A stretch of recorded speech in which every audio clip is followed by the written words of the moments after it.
Hi, today I want to talk about PowerPoint.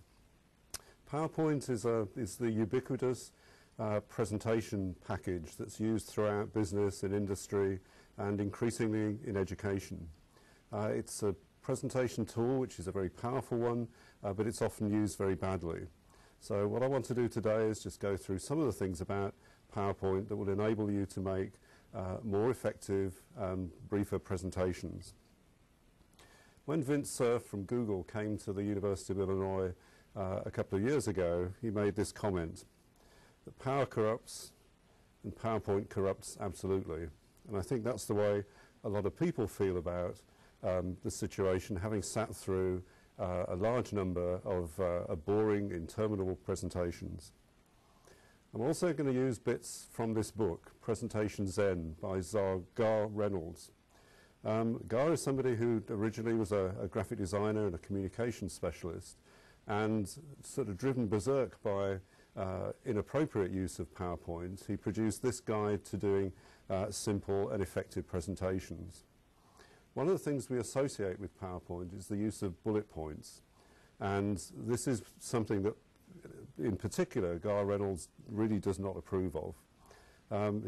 It's really having sat through interminable lists which are put up in this kind of form so that everybody kind of sits there and reads it, and what's happening at the same time is the presenter is probably reading the list out as well.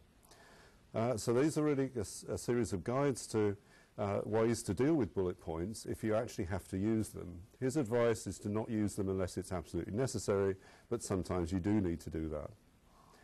There is a rule which is prevalent, or a guide which is prevalent in the literature about PowerPoint, which is the 177 rule, which is one theme per slide, 7.7 bullet points per slide, no more than 7 words per bullet point.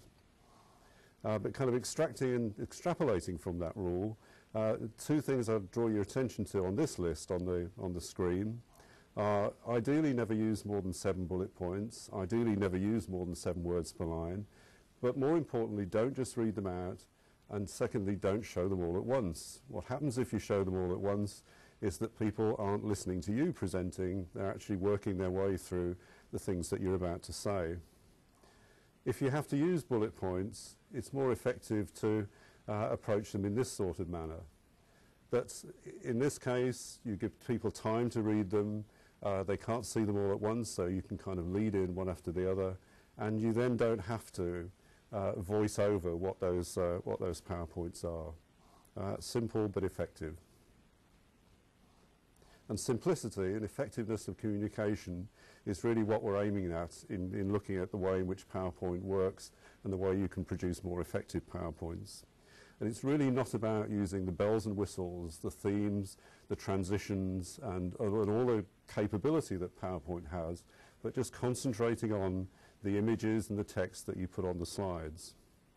And the important thing about this is to make each one of the slides meaningful. So what is really a case of saying, what is the point of this particular slide? How does this relate to the previous one? And how will it be followed on by others?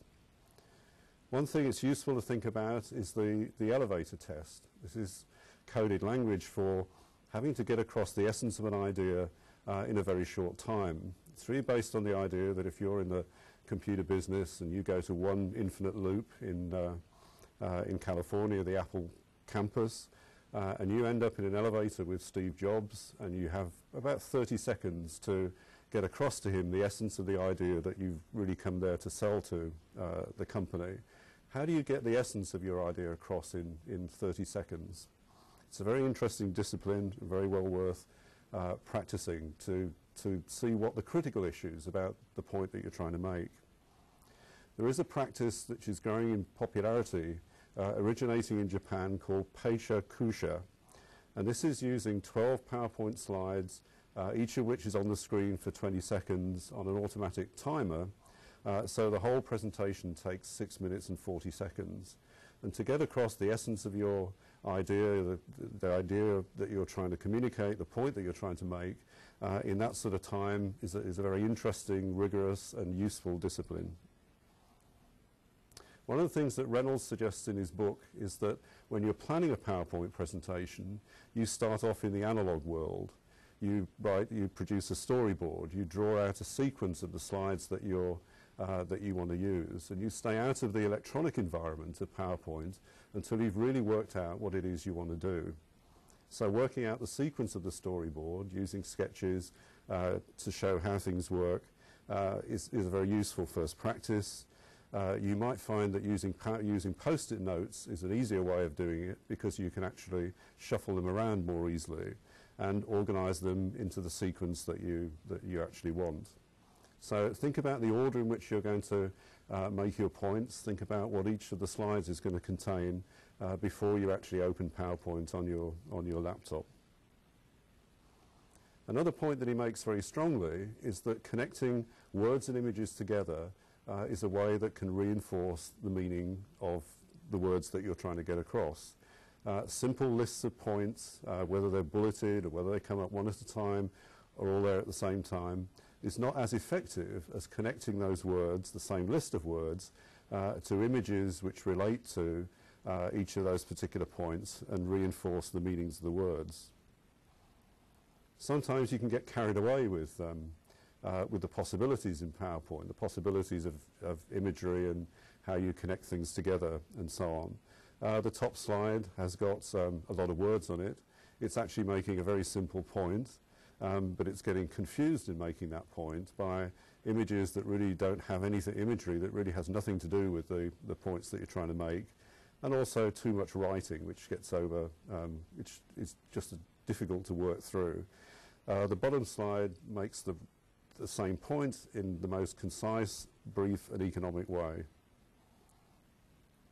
And even when the graphics is not as busy as it was in the previous example, it's still possible to simplify things by just extracting that which is unnecessary. So look at the top slide, look at the bottom one, and ask which one communicates the essential idea more effectively. Some examples here of graphs, bar graphs, pie charts and so on, which illustrate differences between things, very useful presentation tools. The series on the left, whichever chart it is, the bar chart or the pie chart, is actually obscured and confused by the background graphics, which really adds nothing to the understanding of the difference between those values, which is the point of the graph in the first place. The second one down, the pie chart, also makes the point that when you tilt a pie chart on an angle, which is a very easy thing to do in PowerPoint, you actually lose the communication of differing amounts of area because it's less obvious looking at things on the ellipse. And the bottom one's just an example of very straightforward and simple communication of a bar chart. Sometimes, though, it helps to add in discrete and effective imagery as a way of reinforcing the point of the whole slide. So adding the hands and the image of the hands cradling the earth is something that relates to the different things that are being described in the charts themselves.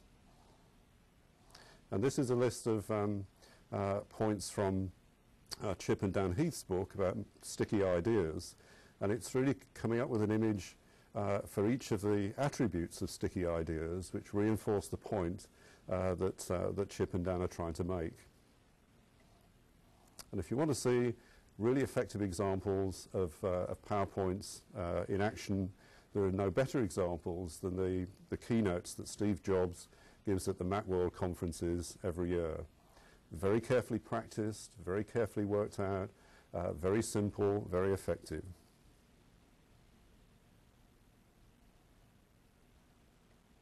Thank you.